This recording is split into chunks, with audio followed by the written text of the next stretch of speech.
বেটা তুই কারে মারো হিজলারে মারস কেন গে তুই হ্যাঁ হ্যাঁ কাপড় চোপড় করতেছ কেন গে হাই খারা খারা দে রাস্তা কারে চোখে দে শোনা দে কিছু দে তোরা কোটি টাকার গাড়ি চালাস সাইড করে গো সাইড করস দে কর কর সাইড করে কি সমস্যা সমস্যা দেখতেছ না আমরা হিজলা মানুষ তখন কাছে হাত বাড়ায় খাই দে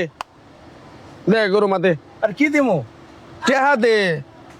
কিসের টাকা দিমু কি টেহা দিবি তুই কি কষি খোকালো তুই কষি খোকা তুই বুঝস না 20 টাকা দিয়ে দাও। হিজলা রাখি এর নিকে চাইতেছে কি 20 টাকা দিয়ে দেন 20 টাকা দিয়ে দেন তো কি এর 200 টাকা 20 টাকা দিবি 500 টাকা দিবি এত বড় টাকা দিবি 500 টাকা দিবি আয় আয় কত তুই এনো হু এনো গার নিচে হুবি নো আমি নামি দেখি গাড়ি আদা হারে 500 টাকা দিবি ওই আয়ন হুবি সুন্দর করে হুবি